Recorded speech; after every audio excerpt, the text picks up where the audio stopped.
Hello, everyone. Welcome. We will give everybody just a minute or two to get on and get situated. That's great. Okay. All right. All right. Oh. How's everybody doing tonight? Oh, let me just type a welcome message. Okay. Oops. Good, doing well. Glad you're here. Okay. All right, let's see. We're going to give everybody just a minute or two more so that everyone can get on, and we will get going. Okay.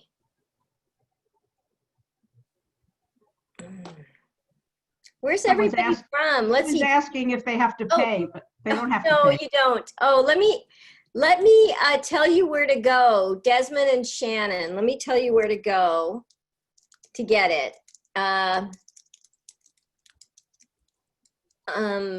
Let's see.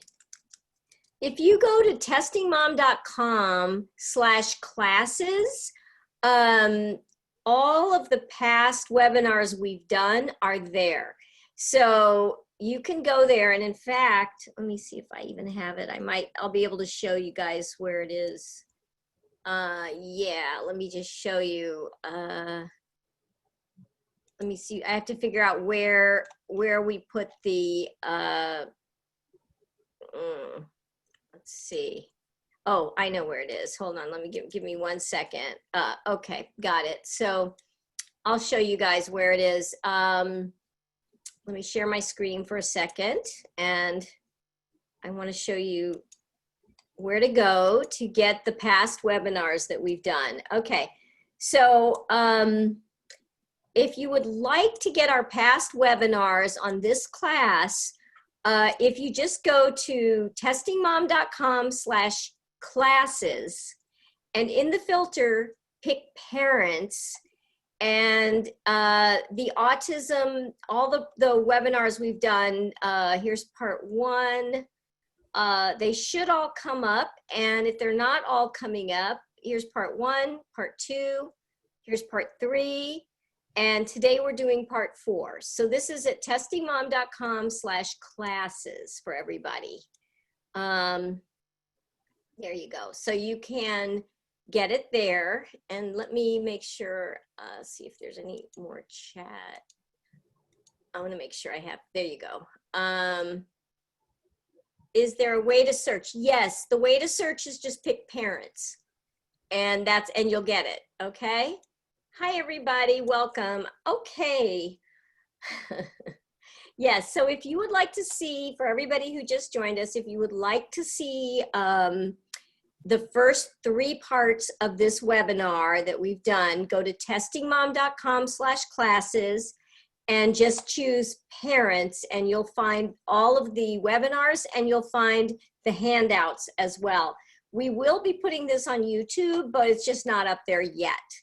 So let's go ahead. We're going to get started.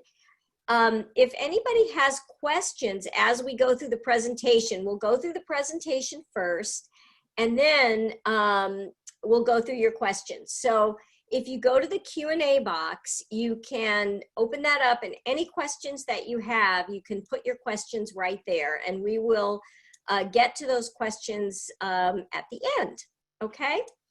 And let's see, and what I want to do now is introduce Dr. Marion Blank, who, if you've been coming to parts 1 to 3, you've been hearing from her and learning so much from her. She is one of the world's experts in reading as well as autism and literacy, and she is the co-author of Spectacular Bond, and she's the developer of ASD reading and ASD language. Let me move this so it's out of the way. There you go. ASD language, which is a wonderful program that we've been referring to over the past couple of webinars that we've done. These are just wonderful programs that you can use to work with your kids on your own at home, and you can make a huge difference in their development, and that's what we're going to talk about today. Okay, so why don't we get started? And welcome, Dr. Blank. Thank you for being here with us again. Sure. Okay. So let's go ahead and get started. You know, I know what you've written in Spectacular Bond. I've read the book, and it seems that this topic, the development of a calm relationship, is really the foundation of everything else that's offered to children on the spectrum through all of your programs.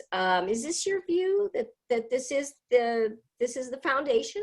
Yeah, absolutely.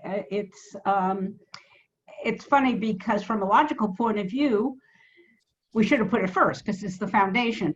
But this actually is this represents the hardest set of patterns for the parents to adopt. So I first wanted to show what we could accomplish in reading and in language and in learning, and then go back and say, but if you don't put this into place, it really is not going to work. Now, occasionally, you don't need to. The children have a calm relationship, particularly if for developmental delays that are not dealing with autism spectrum. For example, aphasic children and so on. But for most, the vast majority of children with autism, they, for a variety of reasons, they don't have the skills needed to be a learner, to be following someone else and to accept the leadership of another. Parents often don't see this. Parents have gotten so accustomed to the difficulties, so they said, my child's pretty well behaved, but if you actually do a video, you'll find that 90% of the time the child's not responding, or is responding differently, or is ignoring, or whatever. And so we have to create this, we have to change the nature of the relationship. Okay, so so behavioral issues are known to be a feature of many children on the spectrum. So what are some of the major issues that parents face trying to manage the child's behavior? The parents really have a really hard situation. All parents have a difficult situation, but with children with autism, it's much harder because frequently there are a huge range of biologically based system problems. Things like sleep disorder, things like a very severe eczema, things like violent temper tantrums. It goes, sometimes they're not eating properly. I've seen lots of children who will only eat 3 or 4 foods their entire life. And they're unfortunately not very good foods. You know, a McDonald's burger and French fries and pizza and sometimes Frankfurters, and that's it. And so so when in changing the behavior, we also aim to change even eating and sleeping. It's all possible, fortunately, but it requires things that parents, particularly in America, are not sort of set up to do. I see. So what do you believe are the causes of all of these behavioral difficulties? Do you have any ideas? Yeah, well, the causes are really well known, but they're usually not discussed that much in many of the programs. There's a wide range of research showing that the basic interaction patterns that children are born with, it comes with being a human being, are very off kilter. So for example, even when the children are asleep, for example, they've done recordings of brain activity, and their responses to language are very different from the responses of neurotypical kids who are sleeping. So what happens is basically, and this isn't stressed enough, the child finds a lot of what human beings do to be noxious. They can't stand the speed with which speech is carried out. They can't stand the hugely changing facial expressions and body movements. Many of them are super sensitive to touch. So in other words, they live in a world which makes their lives unbearably uncomfortable, and it really prevents the development of a smooth relationship. This has nothing to do with what the parents have done. It is that this is what the child brings to the situation. And it's very hard for the parents to cope because they have a child who's extremely difficult to handle and relate to. And that changes everything. The word bond in the title of your book, Spectacular Bond, it's Yeah. a social concept. And we know that social relations are central to the child's progress. What do you think is key to developing that bond between the parents and the child? One of the things that you can put up the first slide. Oh, well, yeah, it's fine to have creating the bond. One of the things is that I found is that parents, and I think other people have found, parents are so nervous about the children and so unhappy at the children's unhappiness that they basically, without saying it, make a pact with the child, peace at any price. So I remember one parent saying to me, the only time my daughter ever looked at me was when I gave her a cookie. So she'd cry, I'd give her a cookie, and she'd look at me, and that was our relationship. And when I interfered with that, she says, I'm going to lose the one thing I have with her, which is not true, fortunately. But so the parents unthinkingly go into a pattern that is really destructive to both. And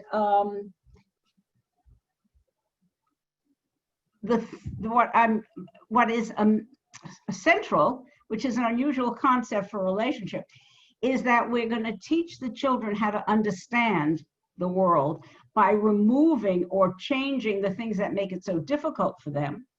And it's interesting, Carl Sagan, who was a marvelous lecturer and brilliant scientist, he said the brain is like a muscle. When it is in use, we feel very good. Understanding is joyous. And that's what the children are missing because they're in a world of chaos. I used to work with a psychiatrist who used to say, you know, Marion, Freud is wrong. It's not sex, it's understanding. And really, that's what the children don't have. They're living in a world of turmoil, and we have got to bring them. So if you can put on the next slide just about creating the bond. What we're going to be doing is, first thing, which is very little discussed, is simplifying the child's world. It clearly is a world that's too complex for the child to, and usually what intervention programs do is make it even more complex. The idea was we've got to stimulate, we've got to build cognitive skills, we've got to build math skills, we've got to build processing skills. And so the first thing we've got to do, I think, is to simplify the world so the child doesn't see it as utter chaos. Now, the simplification of the physical environment is very important. And one of the things today that's really critical is limiting devices. Many of the children are on devices for hours at a time, and the parents use it because it calms the children, but it really puts them in a state where their brain is not alert and functioning, so that it has many downsides. And it is, the devices are helpful and we use them in the teaching, it's important, but we have to limit it, and basically it should be limited to preferably 1 hour, maximum 2 hours a day.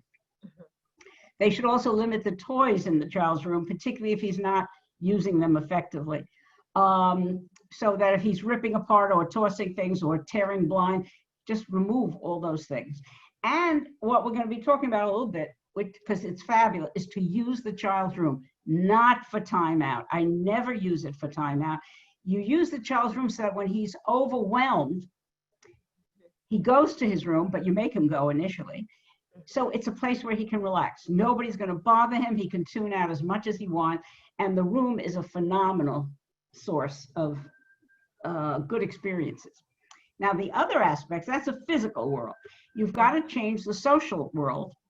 And so what we do is, first of all, especially with the younger children, we try to, what you want is they have to engage with people regularly, because if you don't require it, it's not going to happen. But what I tend to do is basically aim for about, at the start, like 10 minutes of interaction every hour. And a meal could be an interaction. A bath could be an interaction. A lesson could be an interaction. So the child knows that the vast part of the day, he's not going to be bothered, but what he will be steadily, so he never can just crawl into his own world and disappear. Now, the another thing that I always say to parents, and they're always shocked, is to eliminate all questions. We tend, particularly when children are not very responsive, and particularly when they're not speaking, we ask them tons of questions, thinking we'll somehow get them to give a response. And the questions are very intrusive. The children don't like them. They don't achieve anything. So, and parents will say to me after a few weeks, you know, he's talking much more since we stopped asking questions.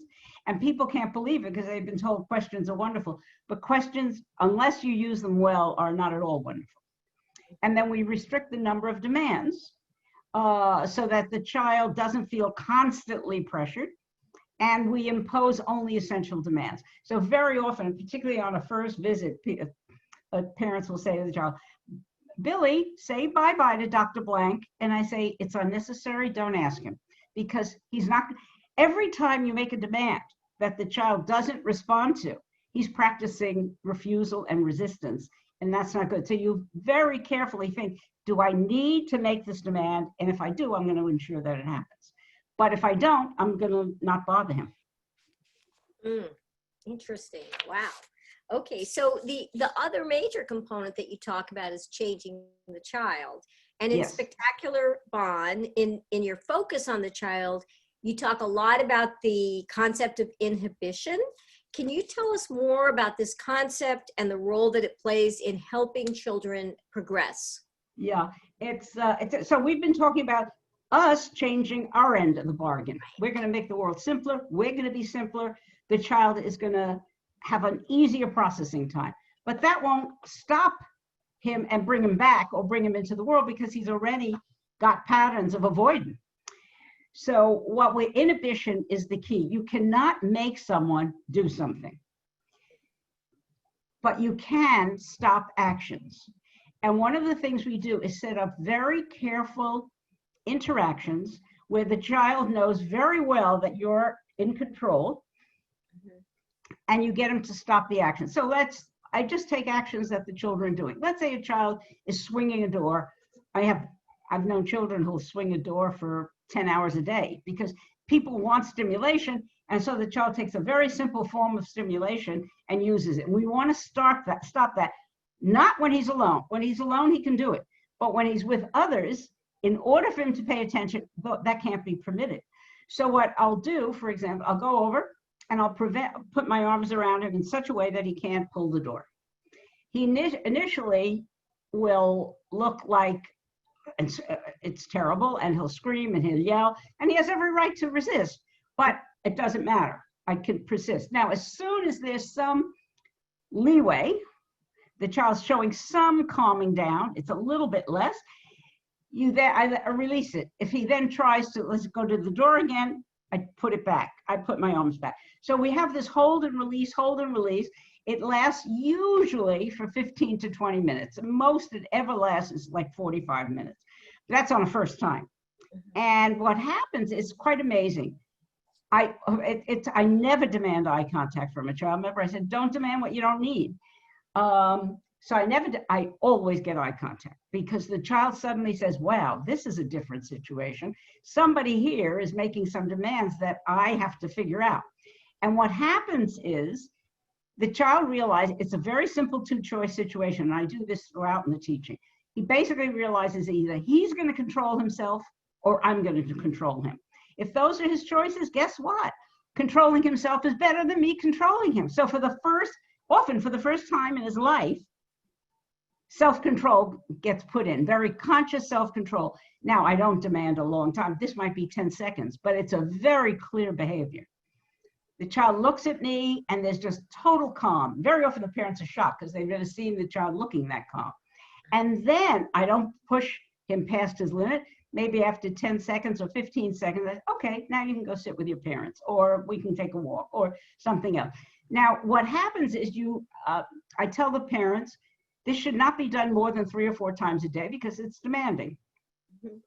And if you don't have the chance to do it effectively, don't do it at that time. Like if the parent has to run out and do something. But what happens is you get the child within a very few weeks to realize there's a simple rule here. When he's with adults, he can't do any acting out behavior. Now, there's another I'd like to show a couple of videos. There's one activity that's associated with this that helps develop. We call it quiet sitting. And it has amazing effects. Not that part, I want the other video. The boy sitting on the couch? Oh yeah, this one. I know, I just have to get it to the right, let me just get it to the right time. And this was the boy we saw last week who had no effective functioning. And this is, we started with him quite late, he was 12. So if we can get the sitting, just to show you, what we do is, it's a kind of meditation without full meditation. Okay? And the child just sits in a chair, and he can look around, he can do it, but he's doing nothing essentially. It's very interesting because I've had many children later on in the program, when they have to do something hard, they ask if they can sit first. They begin to realize that this is a hugely calming experience. And if we can show the little girl, I also want to show, this is a child we started with when she was much younger. Let me find, hold on, get to this. Yep. Give me 1 second. I just want to get to the right time. 3:14. Here we go. Now watch what she does with her hands. And this is, the children just sit quietly. It's a very powerful exchange. Now she's beginning to play around with her hands and so on, and the father allows it. I am really tired. That one of the reasons we get the videos. I'm very careful about this. I wouldn't allow that. In other words, that's sort of breaking the calm. And the father is doing it with gestures and so on. I just hold the child's hands and put it back. But other than that, she's doing very well. And this aspect of behavior, which is so critical to learning, is almost never stressed anywhere. And so inhibition is one of the most fabulous tools you can give to a child, and it makes them much more available for learning. Really interesting. Okay. So, children on the spectrum, I mean, they're known to engage in a lot of self-stimulation that's often called stims, like hand flipping, racing back and forth, or lots of seemingly meaningless vocalizations and so on. Well, so what are your views on how those behaviors should be treated? Now, there's a very interesting literature by people with autism who've grown up and write about their experiences.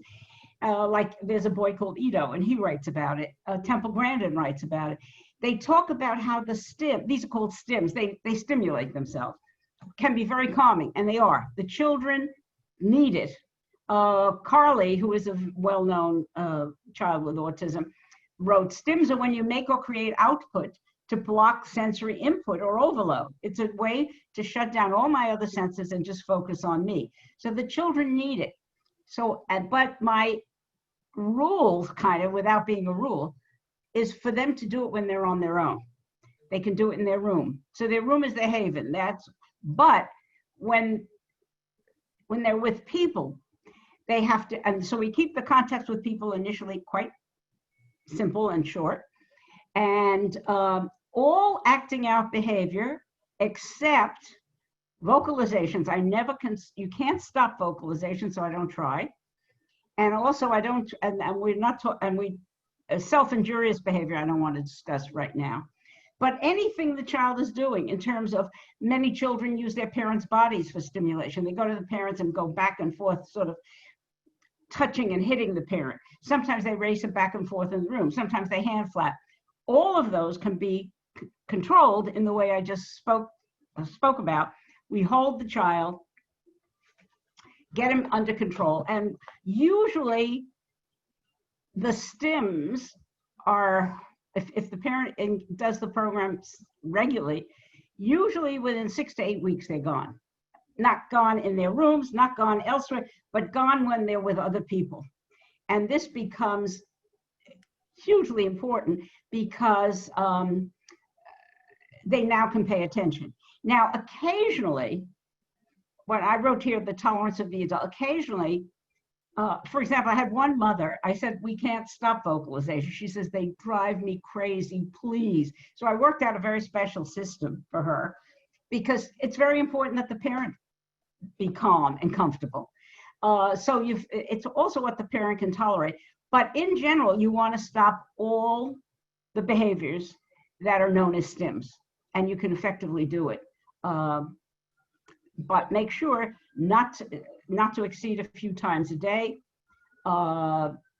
making sure that you get your end result that you need, and so on. So the handling of stims is very important. If you don't really get the child within your domain, they can't become an effective learner. Got it. Okay. And do you want to say anything else about the child's room? What I do is we'll talk in a little while about formats, but one of the things I do is I tell the parents to use the room whenever they have had it. You know, their patience is limited, but also when the child needs it. But they'll say he doesn't stay in his room, and I'll say, but you can make him stay in his room. You just close the door. Now, if they come out, you can do any number of things. I've had parents just stay at the door and hold it. There's no discussion, because if there's a discussion, it's like, maybe I'll get out of the room. The room, we put the child in his room for periods of like 10 to 20 minutes, 25. And in that time, the child can do anything in his room that he wants, but he can't get out. Now, sometimes, particularly the children who tend to be very withdrawn, will start overusing their room. So the child also has the privilege of going to his room when he wants, but he can't stay in his room endlessly, because then he's preventing himself from getting involved. So it's good if the parents program in that the child goes to his room 2 or 3 times a day. And what the children realize is that the room is wonderful. They may not realize it the first or second time, but quickly they say, no one bothers me. I can do anything I want. It's calm, it's quiet, it's mine. And it's really a huge resource that parents can use. Okay. Now, parents face the complex situation of dealing with so many things at one time. Yeah. They're handling the stims, they're limiting the devices, they're trying to require inhibition at the right time for hours a day. So what can they do to make all of it work and not drain themselves and not leave them feeling just overwhelmed? Okay. Do we have the schedule for the setting up for the day? Yeah. This is an example. It's in the book Spectacular Bond. There's nothing holy about it. I'll explain the type of exchange later in a minute.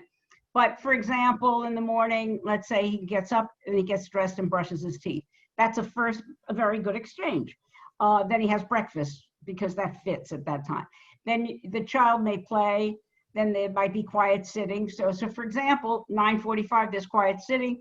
Then he can go into his room for a while. Then at 11, you take a walk to the park. So it's just, it can be helpful to the parent to sort of schedule it out, so they begin to see that how the day is going to progress. But what we're doing at the start is taking the everyday routines of life and making them very predictable and calm, and spacing them out so that you go between stimulation, relaxation, attention, and so on. And when the child's at school, it will, and this helps also for the parent to limit devices. When the child's at school, of course, the schedule is different, but it's the same idea. And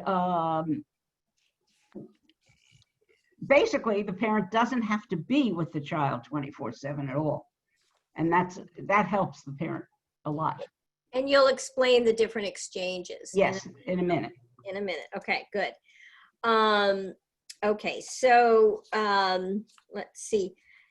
So in fostering social development, you outline 4 formats that parents can put into place.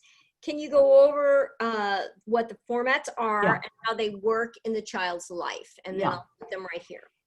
This became, particularly with work on intervention, this endless work on working with the child, and the children get super dependent on an adult being there to sort of control them and make them do things. It's not a particular, it's a fine situation for limited times. It's necessary, it's a basis of teaching, but it's not what should be going on all day. So what we've done, and if you actually look at neurotypical children, they are able to adapt to very different social situations, widely different ones very early in life. So what we've done here is what we think is a good start for helping the child differentiate. So one is the adult-led exchange. That's what I was describing now in controlling stims. It's what the adult is going to be doing when they teach. It's what the adult is doing when they get the child dressed. It's where the adult is guiding what happens. And the adult has to realize that if they make a demand, they have to know how to execute it. Then the next one is really very helpful for a lot of life. I call it minimal exchange. The parent and child are in the same room, but the parent does nothing with the child unless the child's doing something negative that has to be stopped.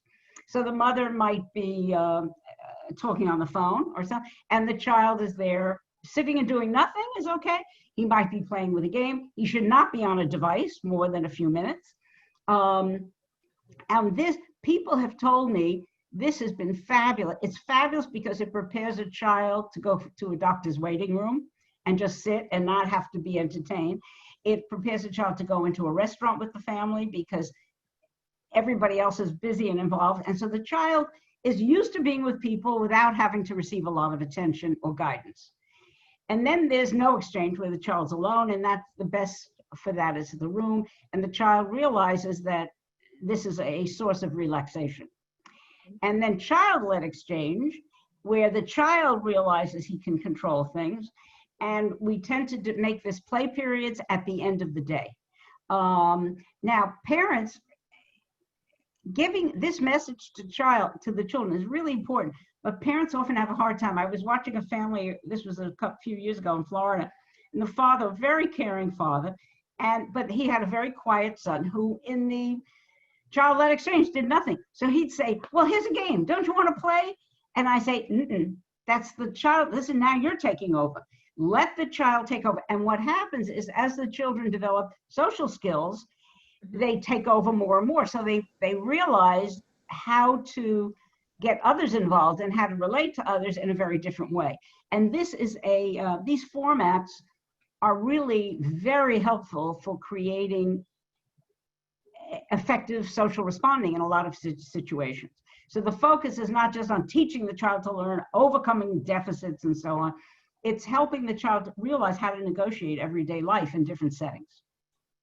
So going back to your sample schedule, when you go, these are the exchanges. So these that would be that's an adult-led exchange. Then there is a child-led exchange at the end. There would be, and then if it's in other contexts, like the park is, I don't know how to define it, but minimal exchange would be here, the child and the parent are in the room together. So these are just, it's good to ensure that you get the different types of exchanges in each day. Got it. Okay, so many years back, or a few years back, you had that article in the Huffington Post about the negative aspects of fostering the term "I want" requests on the part of the children. Yeah. So can you tell us a little bit more about your thoughts on this, dealing with "I want"? It's a very controversial area because there is a belief that if we get the child to express what he wants, whether through a PEC system or an augmentative device or by verbalization, that he's going to be learning to communicate. I want never generalizes to any other form of communication, and there are reasons for that, but we won't go into it now. The thing is that when you do the I want, basically you're creating a social contract with the child. If he expresses what he wants, he gets it. And the parents will feel good. They say, I'm satisfying him, he likes it, and so on. But in fact, as the child grows, that's a pact a parent can't keep. As the child grows and wants more and more and things that he can't have. I had one parent, the child would wake at 1 or 2 in the morning, and what he wanted was to ride in the special elevator that was at the big shopping center. And he would have ranting, wild temper tantrums if they didn't take him. And almost every evening at 1, 2 in the morning, they had to take him to the elevator because that's that's the pact they had made with him. So what I tell parents is, I think it's very important that children get what they want. Everybody, to some degree, should get what they want, or life is pretty miserable. But never give the child "I want" when he says it. There are two magic words, and the words are "not now." And so it shows the child you've heard him. You can eventually replace the words with just a shake of your head. And basically what you're saying is, you're not saying it directly. You're basically saying to the child, "I do not want you to become an I want generating machine." Now, when the child's comfortable and relaxed and doing well, you can definitely give him what he wants. Parents know what the children want. Parents know what the children like. And I'm not talking now about basic need. If a child says, "I want water," that's fine. But also, water should be available if the child can manage it. He can just go and get it. He shouldn't be dependent on others for his basic needs if he can get beyond them. But for the things he doesn't need to have, but he just wants, it is far more effective to do it on the adult's terms, not on the child's. Now, this causes huge furors. People think this is harsh and cruel. I think it's part of making the world clear to the child. And when you give him, when he's calm and comfortable, and you suddenly give him something he likes, it's a real treat. It isn't a battle of, "I want it, you got to give it to me now." I had one mother write to me from Australia a few years ago. She says, my daughter's 15, she makes impossible demands now. And if I don't give them to her, she has horrible temper tantrums, and I don't know what to do. And it's very hard to control it at that age. One of the things about all children are easy to work with when they're younger, but with children with autism, if you don't get the things in place when they're young, it's much, much, much harder when they're older. So, but if you get the things in place when they're younger, it really is solid. Most of the children I've seen who've learned these procedures between 2 and 6 years of age, once they have it, they have it for a year, they never lose it. And they have a degree of calm and control that is very useful to them.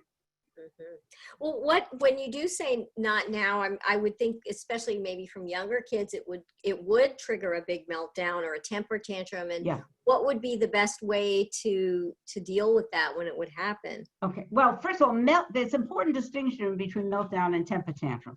Okay. A meltdown is usually from overstimulation. And the best you can do is just put the child in a quiet place where he can relax. But you also try and prevent the overstimulation. You don't keep him in the shopping center for 3 hours because you know it's going to be too much. Or if you're going to a big stadium, you make sure they have a room where you can go to in case the child feels overwhelmed. Temper tantrum is when the child doesn't get what he requests that he wants.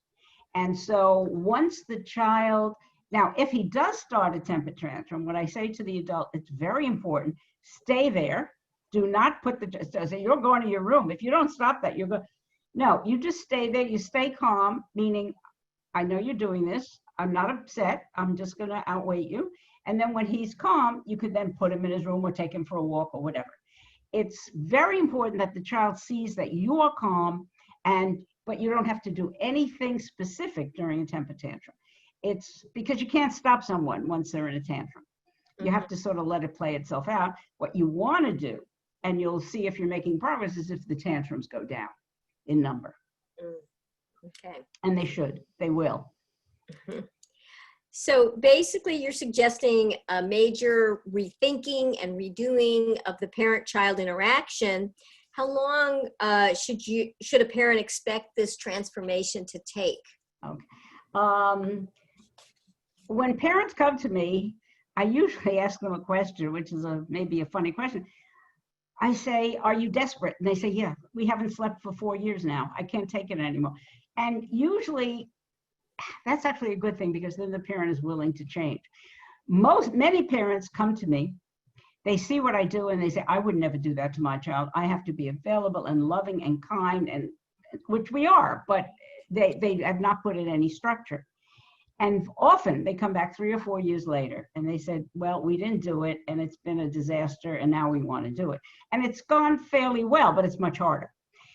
If a parent takes this on, and particularly, it's very good if you could have a couple of people in the family taking it on, whether a nanny, whether a father and mother, however, You're either going to do it in 3 months or you're not going to do it.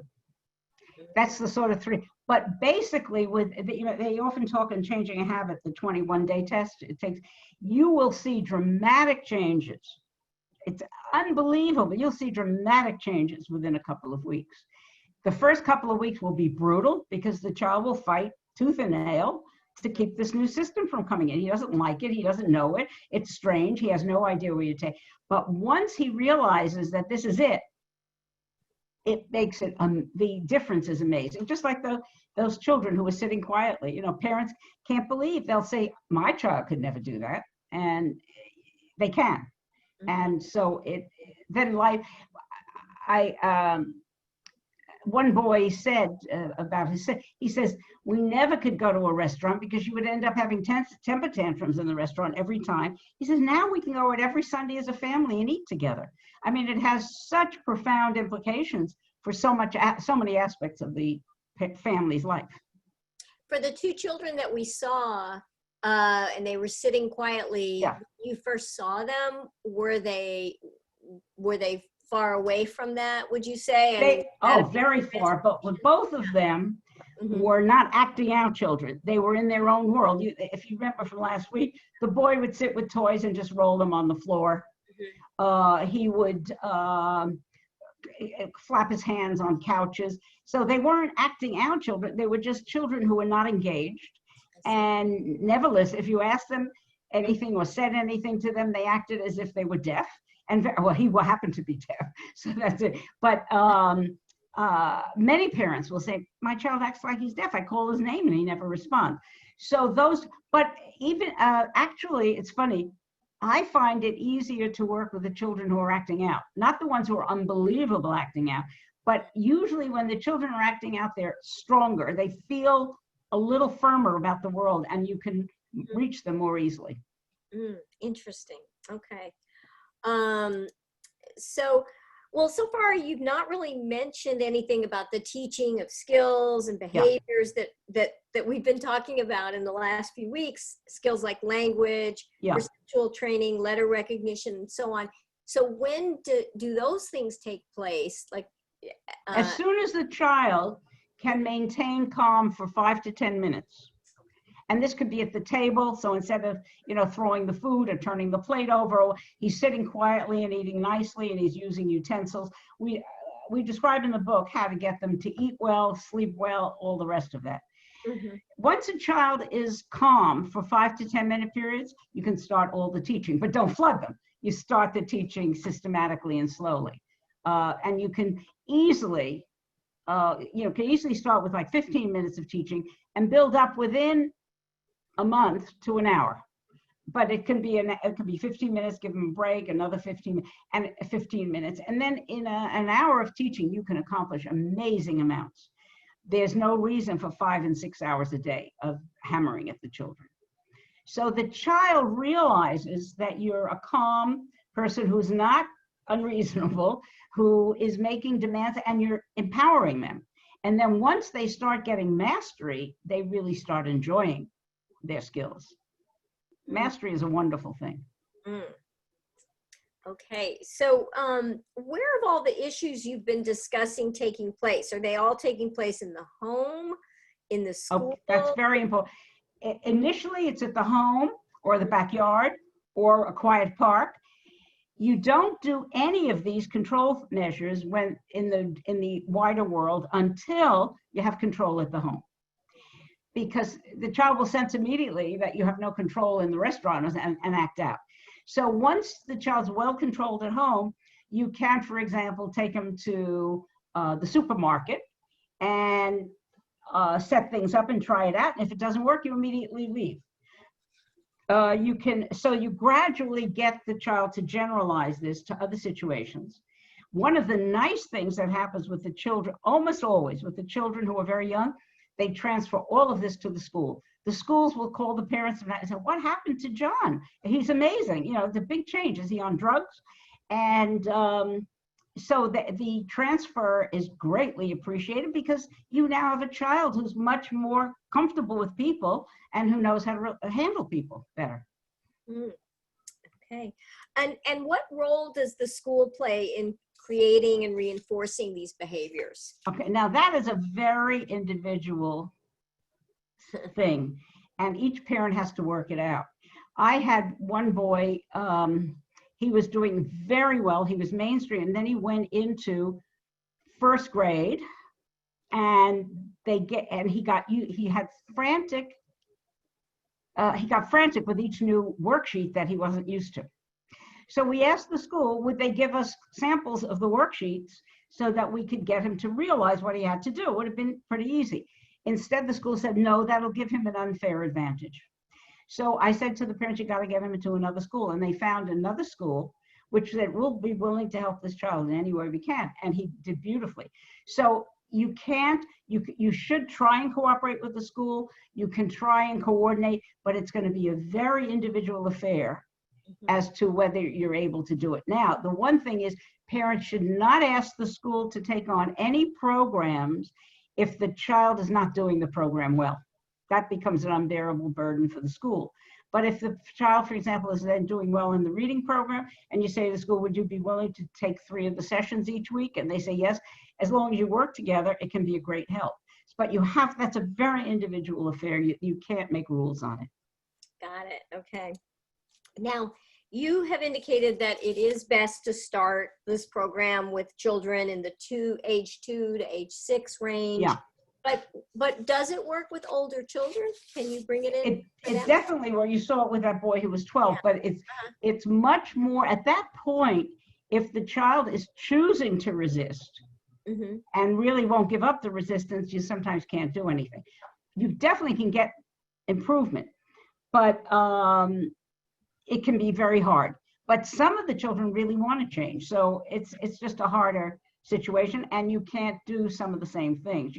I never hold a child who's 12 or 13. He's too big. And instead you have to modify the techniques. But it's worth trying. It's just harder. Okay. Okay. So thank you. Okay, so what I'd like to do now is get to some of people's questions. And now we might have answered some of them. I don't know. But let's see. And I'm just going to put the last slide on if anybody wants to just look at that. But okay, so let's see. Okay, so in Spectacular Bond or maybe in Unlocking Language, do you address the issue of voice modulation? My son's voice gets louder when he's anxious, and he speaks in a very loud voice. Yeah. Do you address that, or? I'd have to see more, but one of the best things to do is to do the voice you want the child to do. Don't say lower your voice or raise your voice or whatever, or speak slower. You model it. So let's say if the child is going, and so you might say, no, watch, up, or so. And so you keep modeling what you want. And that's usually the best way to get the voice under control, that you model it and then the child knows. So if you want it to speak louder, you speak louder. You say, up,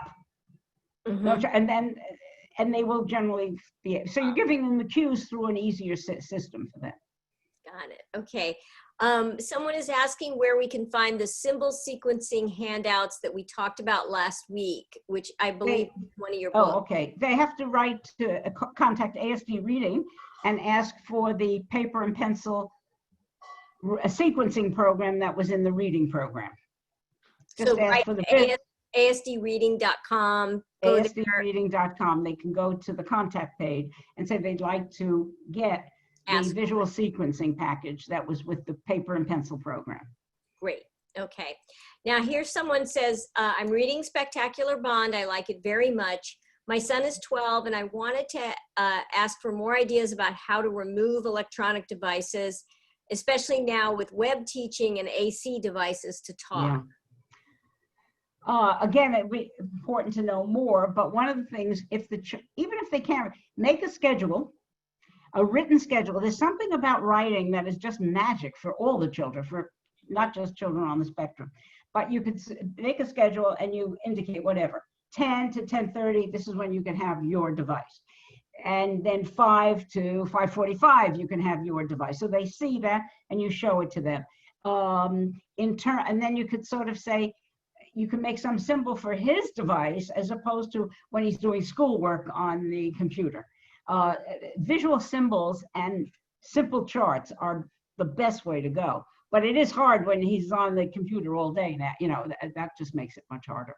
It does. Okay. And then don't give the child access to it. In other words, don't have it in a place where he can sneak in and get it, because he'll be doing that all day. Definitely. Okay. And how can we address unproductive behaviors such as pacing or running back and forth during a controlled exchange? You hold the child.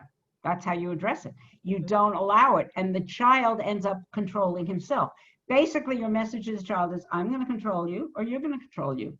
And then once you get small periods of control, you end it, and eventually you build up more and more. So for example, quiet sitting, we vary it from 2 to 10 minutes a time. Nothing is done rigidly. And we don't tell the child how long it's going to be, because anything that becomes rigid goes sort of out of consciousness and it doesn't get much attention. So you do it for a select amount of time and then just change the topic and go to something else. And if you had an older child who's harder to control, what would you do, just out of curiosity? It's hard. You'd have to see. You'd really have to see the behavior and what's possible. And without knowing the child, I couldn't. Got it. It's hard to make the rules. But you could, for example, set up. It depends on the behavior. You could set up a kind of corner where you're at the edge of the corner in the room, and he has to stay within that limited space. So he has no ability to run. So you're not holding him, but he can't go anywhere because the space that he has to move is very, very small. So that's why I said you have to figure out, based on the child and the situation at home, how to best handle it. Okay. I feel like I've wasted 11 years of his life, and I'm worried if it's too late and he's larger now and more set in his ways, and there are patterns of refusal to work and cooperate. Yeah, so in a situation like that, though, you're saying you can try, you can. Oh, it's definitely worth trying. Okay. It's very important to try and get supportive help. In other words, maybe hiring someone, even for a few months, who could share the burden with you. If you get a good kind of firm babysitter, say, look, let's split it. You try and be open. There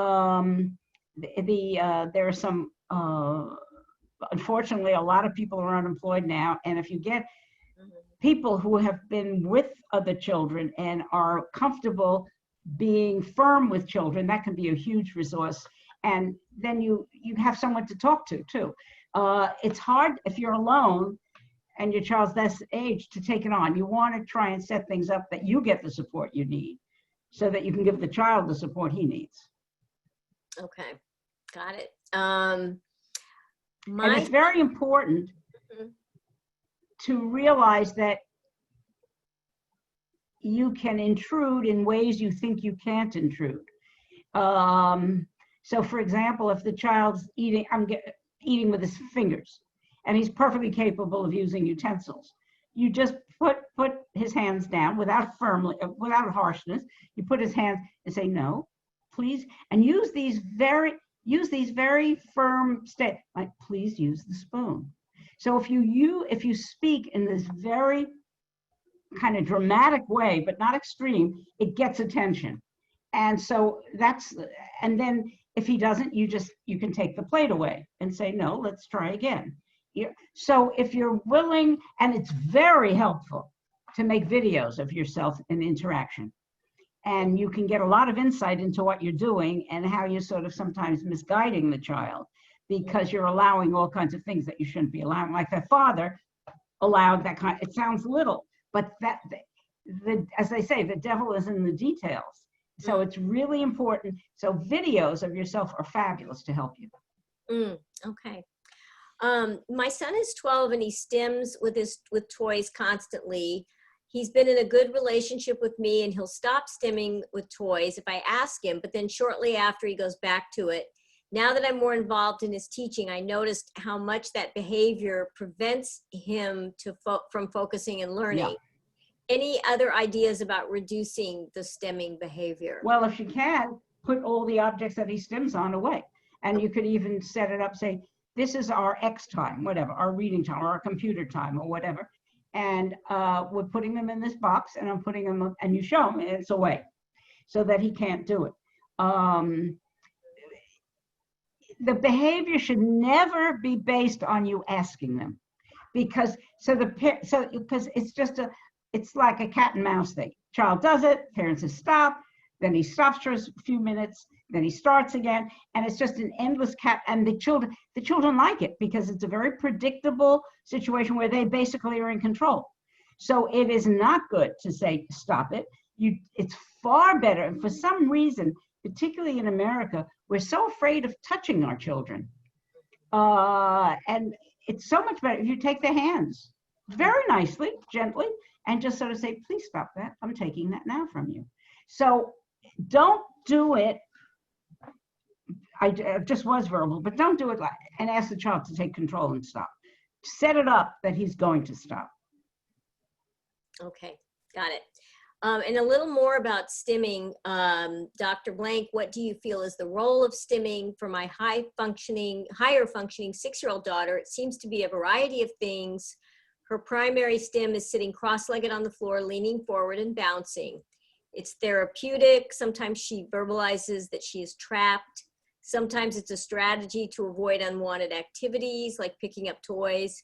She has severe allergies, and if she takes her allergy medicine, then she stims constantly and loses her ability to verbalize. Much to my surprise, during her kindergarten year, she became aware that other children perceived her stim as different, and she's trying out other stims.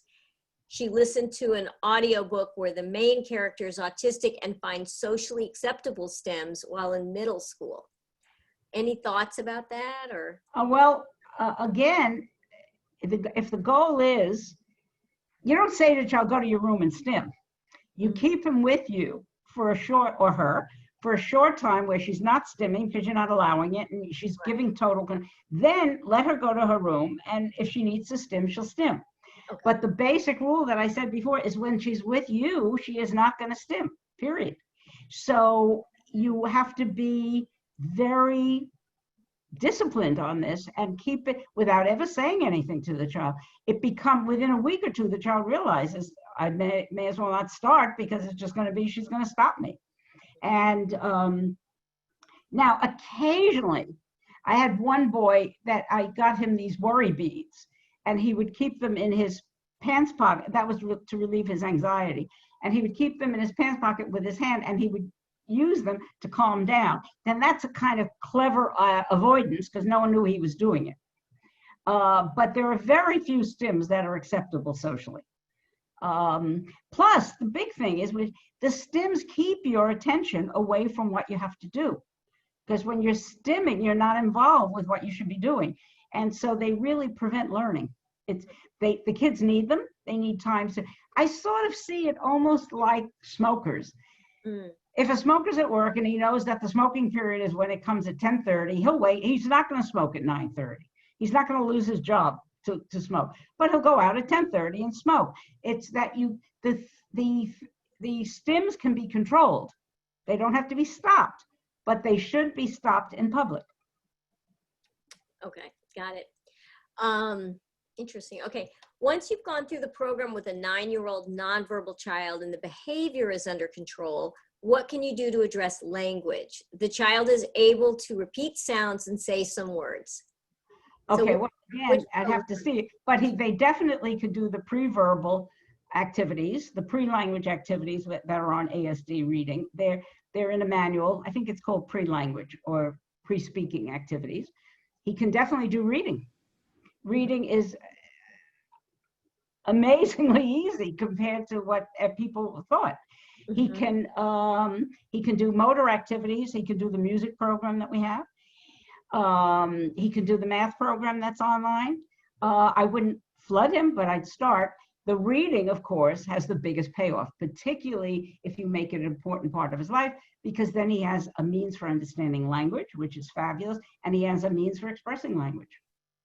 Okay, and if you haven't, if his sounds are good enough, they could try speaking sounds, but I told you the criteria there. The child has to make 5 or 6 different sounds and be willing to imitate those when you tell him to. right, and I was going to suggest to Vivica that if you haven't watched our earlier webinars, be sure to watch them, because we do talk about that, and that's in, you can right now get it at testingmom.com/classes. It's there, and look for parents material and you'll find it. Okay, so what do you do when they do naughty things, when they're in their room? His son takes off his clothes, pees on the floor, may even defecate in the room, even after they've made sure he's gone to the bathroom before they put him in the room. He'll still do things. Those are big behavior problems, not just in his room. And it would need more of an analysis. I couldn't, without knowing more, give a suggestion.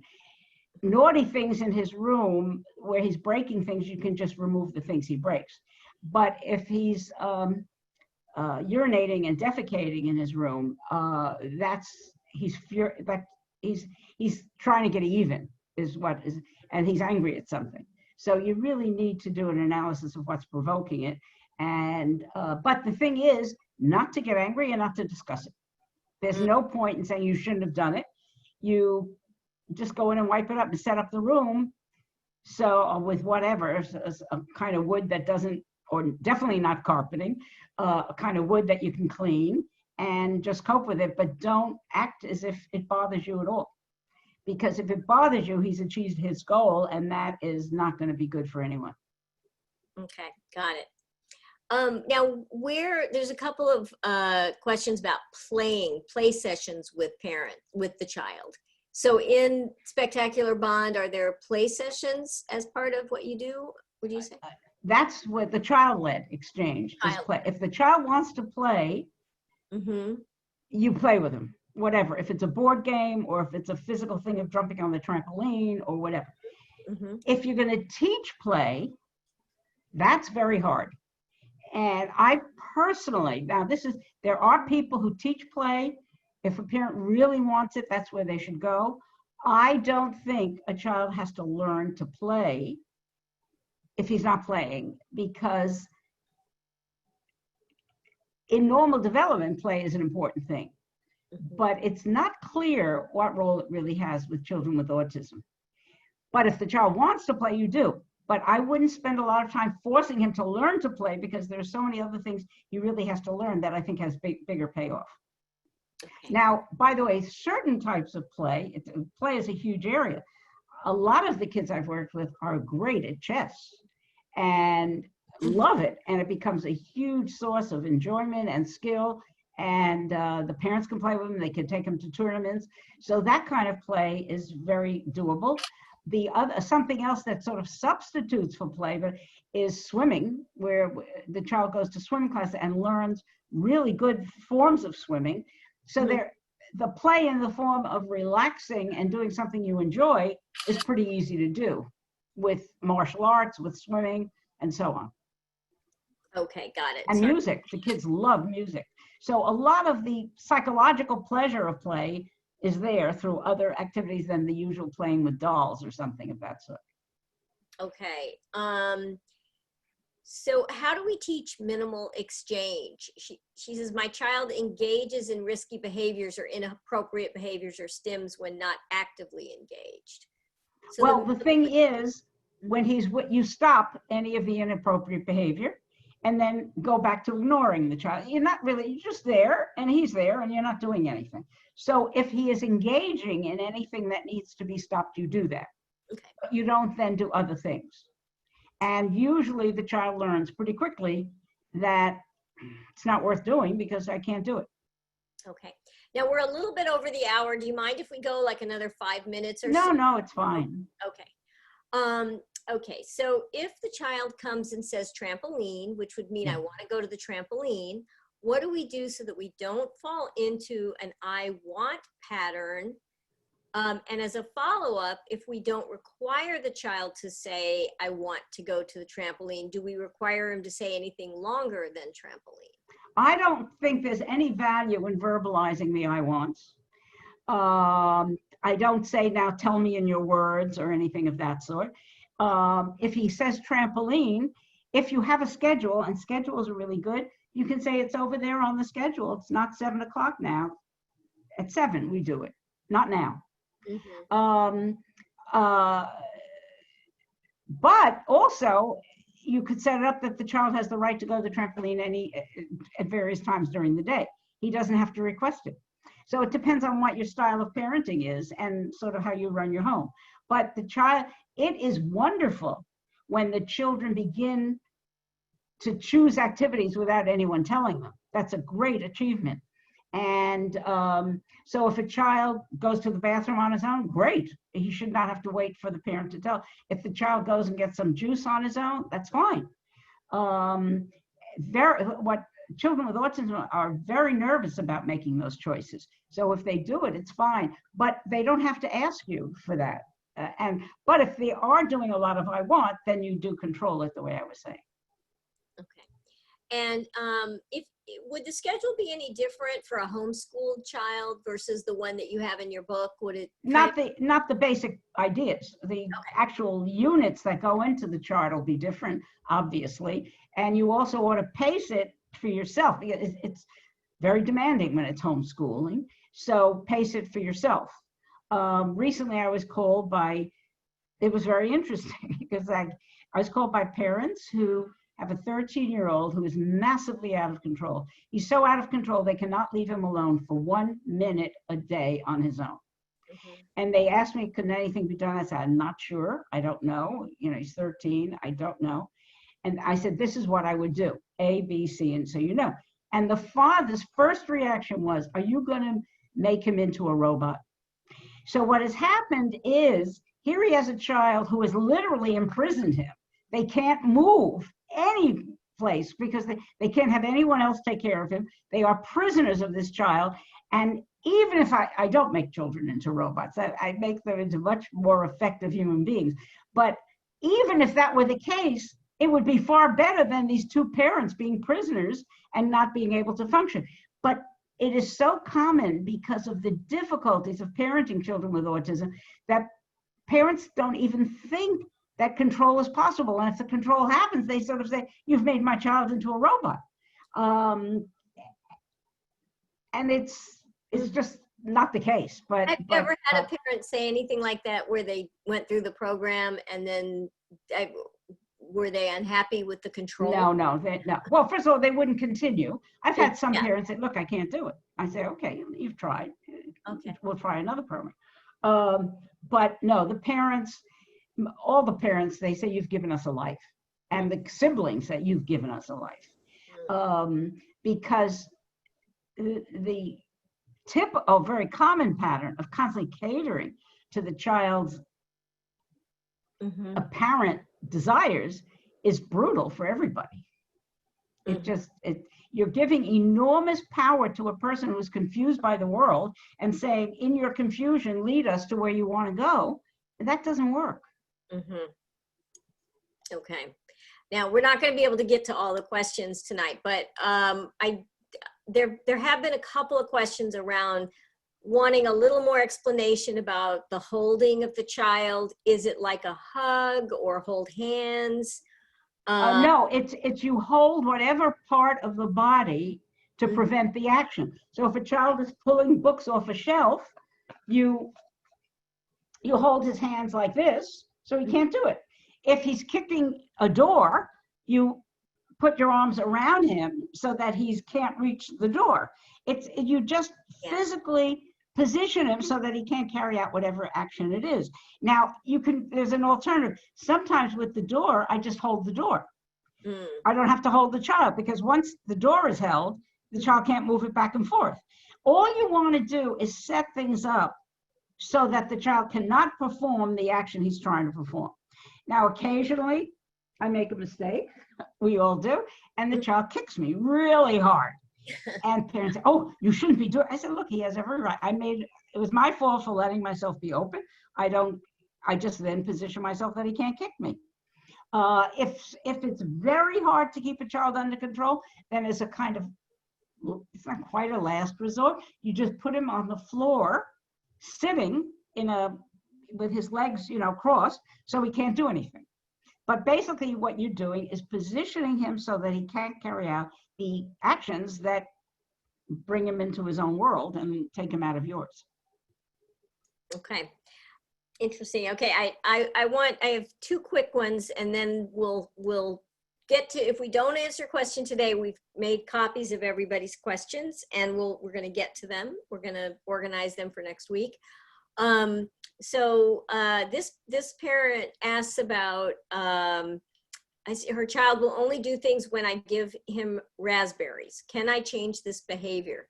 Sounds like. Yes, but what you've got to do, for example, I mean, you have to think of all the things you're doing, and you have to make out a schedule that you think you can live with. And what you could end up doing, well, this tends to work. Okay. But without knowing a lot more, it's not great to tell it.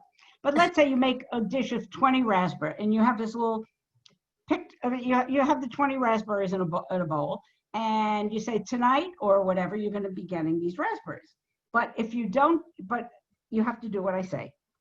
It doesn't matter if you say it verbally or not. But anyway, you say to the child, whatever, sit down. I mean, and he doesn't. So you don't fight. You just take the raspberry away and toss it away. So at the end of the day, you say, now here are the raspberries that are left. You have only 4. You could have had 20. You don't mention that. But you have 4 left. So what happens is if you take a reward and partition it that way, it can be very powerful. With one boy, he loved cookies. We would take a big cookie, cut it into about 15 pieces. And at the end of the day, he got them all if he was fine. And if he didn't, he'd lost. And you can do the same with the devices. If the device is a reward, you say you get it for 20 minutes. Oh, you just lost 1 minute. At the end of the day, all you have is 3 minutes on the device. And it's much better than taking it away. For example, the child disobeys you, and then you say, you're losing your device. You've lost everything. You've taken it all away. You have no leeway at all. So it's far better to break it up like that. And so she'd have to think of something along these lines. Of a number of components would have to go into it, but the raspberries come at the end of the day, and they're in the amount that the child has kept because the behavior has been okay. Oh, interesting. That could be very effective. Okay, and then the last question for today is, what is your take on medication? That you'd have to discuss with your physician and so on. I personally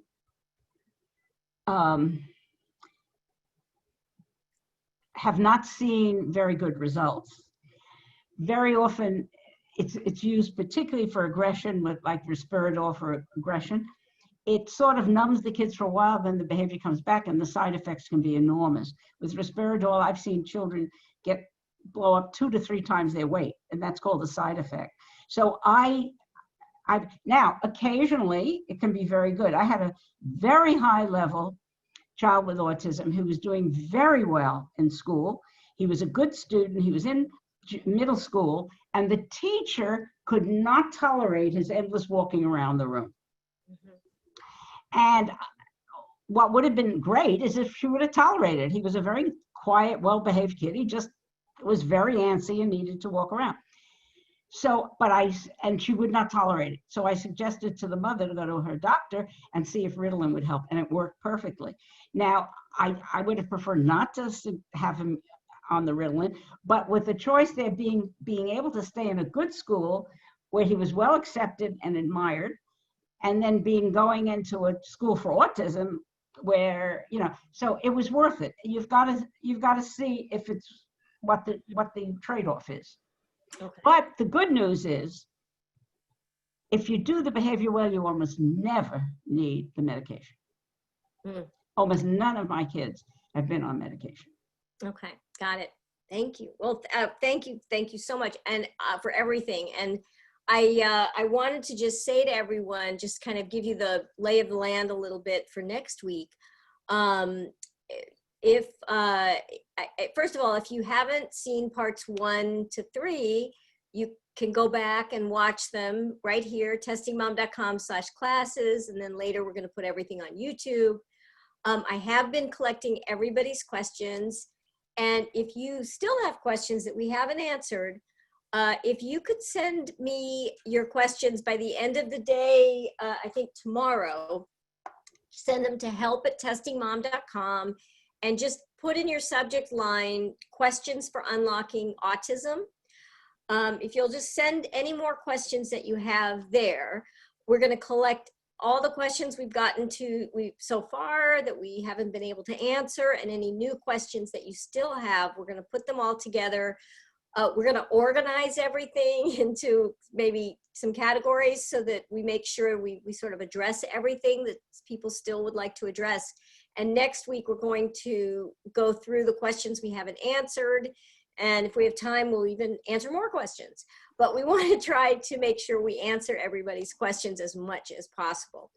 And for everyone that is here tonight, if you would like a copy of the presentation itself, tomorrow, it takes about a day, testingmom.com/classes, this presentation will be up along with the handout, everything. So just you can go take a look at it tomorrow, and we'll make sure that it's up pretty fast, so you can.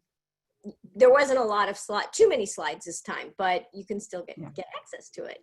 And I just want to say thank you to everyone for coming, and thank you to Dr. Blank for giving us all this time and letting us, answering all your questions. Again, for those of you, in case you didn't see the book that she's talking about, that really gets into the whole behavioral side of what we've been talking about, how to create that calm, productive relationship, is in Spectacular Bond, Reaching the Child with Autism. And would you say that if a person gets this book, reads it, that they actually could put the program into place themselves, watching this, reading the book? It's sort of almost a self-guided program? Yes, I think it definitely can be. It's particularly good if a couple of people work together, sometimes a couple of parents, sometimes the father and mother, because it's great to have the support and to look at videos that you're doing. But I've also set up consultations for parents who want, usually to get the program in place, they could need about 3 or 4 sessions based on what they're doing and how to confront, or if they have a guide in their community somehow, they can videotape and discuss it. But once you see the goals, it's pretty clear.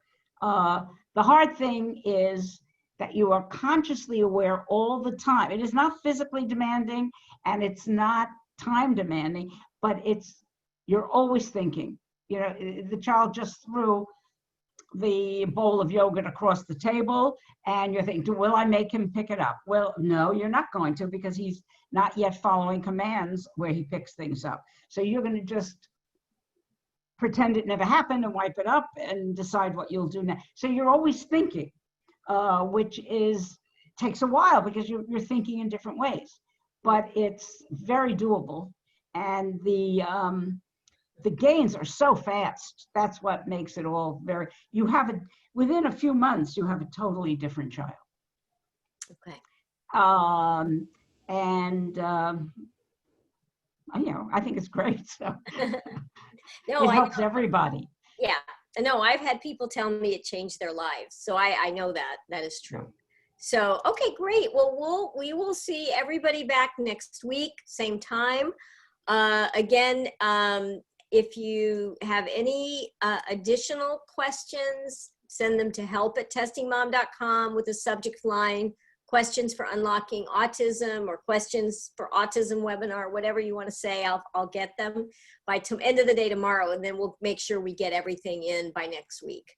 So thank you. Thanks, Dr. Blank. Thanks, everybody. And we'll see everybody next week. Okay, bye. Bye-bye.